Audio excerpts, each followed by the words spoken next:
of all, thank you for your time, since this presents a unique opportunity for us as younger journalists. Moving to the interview, the first question I would like to ask you is, what opportunities can you present regarding the thematic assemblies, and how do these kind of sessions complement your work?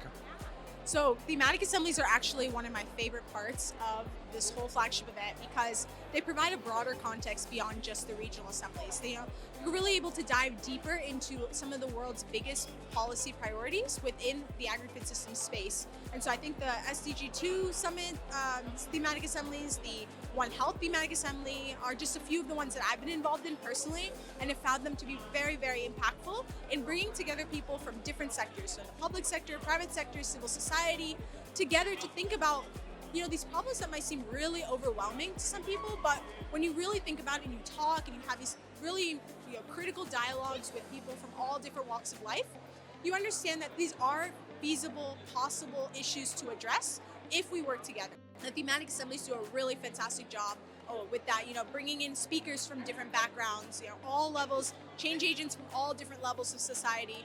Bringing them here, we are able to absorb all the knowledge and experiences, but then also have those opportunities to also have strategy sessions where you share your own experiences, bring these community contexts, these localized actions right to the center of the table. And I think those are the most powerful aspects of the thematic assemblies.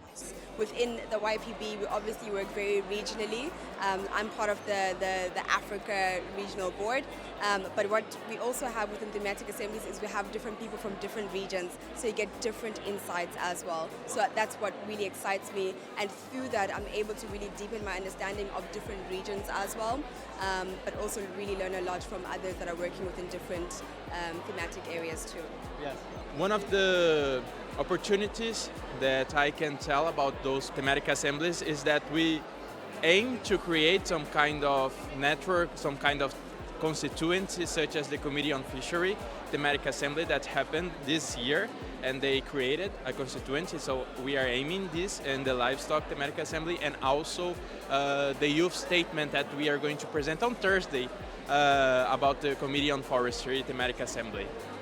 Given the diverse agricultural challenges across the FAO regions, how do you ensure that the specific needs and priorities of young people in your region are reflected in the global policy recommendation developed by the Youth Policy Board? I have been part of the YPP from the last 2 years, and throughout my work in the last 2 years, we have made sure that the diverse group of stakeholders' voice has been heard through different ways, and we have gather these voices through different surveys, consultations, and all across the region, including Pacific and Oceania, which is a very hard sometimes people find to bring their voices. And through their recommendation, through their challenges, and through their solution, we have came to one of our pilot initiative that we have launched this year that works on sustainable food labeling. And this is an amazing initiative. And this has not been developed by 4 people, part of the Asia Pacific. It's been developed by the thousands and thousands of youth all across the Asia Pacific. And something I'm very proud of.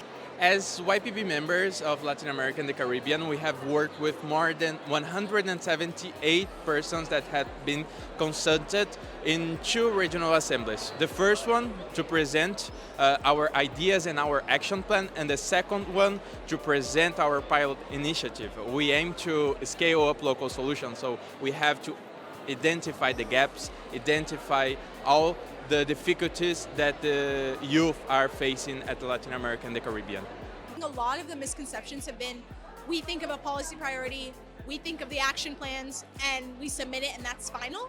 But that's the exact opposite. For us, we spend months engaging with different stakeholders, youth constituencies, industry leaders, from everyone in between, based on our specific regional priorities, in order to incorporate as many different voices as possible throughout the development of this policy process.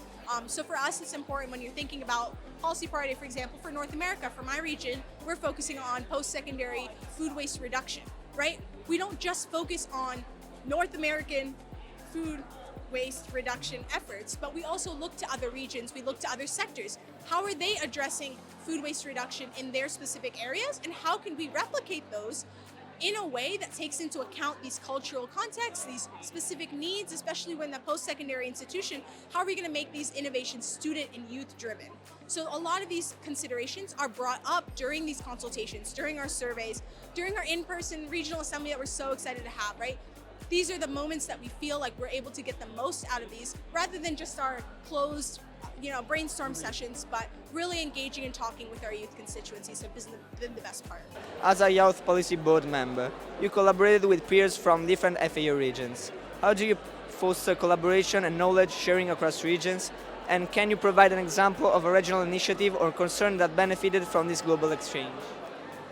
So throughout the year we have like several meetings, bi-weekly meetings, and also on different themes meetings. So that's very valuable to get like the insights from everyone from all the regions. We also, as we are all creating the regional action plans, we shared them all the time in the team and got feedback from the different regions, and that's also very enriching to get like all the perspectives. So there we make sure to have like, we can learn from each other. And for example, for Europe and Central Asia, which region I am representing, this really helped shaping our regional priorities, to hear like also from the others, get the feedback, get the experience, not only from the region but also the different expertises that everyone has. So that was really helpful in shaping our actions and policies as well. Lately I've been working on Latin America when it comes to biodiversity and indigenous women farmers, and I found like many similarities with the issues that women in my country and region face. If you know more, you can get inspired even how to solve problem in your own region by looking through the way they solve the issues, the way they handle it. My favorite thing is like learning about their problems, the history, especially when it comes to indigenous women, especially when it comes to traditional agriculture practices. It inspires me so much, and it reminds me that agriculture and loving the environment and earth is a type of resistance that it inspires me a lot. We had a consultation a couple of months ago, and I think that's really one tangible example of what happened there. We all took time to share what we're doing, how we're doing it, and then just hearing that firstly we're having very similar challenges and struggles, right? A lot of like the problems that we face are so interlinked, but sometimes it's so consumed by, this is what I'm facing. And in those moments where you bring people together, you're able to see that there's more that unites us than divides us, and focusing on those and that shared knowledge is really, really important. And it's really not about implementing the exact same solutions in one region in another, but it's about learning from the approaches, the thinking, like these are the steps that I took. If I take these steps, I'm most likely to come to a different solution that's relevant to my locality as well. As we move forward within the next coming year and after the World Food Forum flagship event, to say, okay, we've seen this, we've done this, we've heard each other. When it comes to the action, how do we continue it in a way that is relevant for everyone, but also includes a more collective action, even because we work in systems, right? Although I'm from the Africa region, all the other regions, it's like really small parts of an overall system. And if we're saying we've looked at the little parts, now let's look at the overall system and work together to ensure that that becomes a functional animal. Yeah. Thank you so much for your time.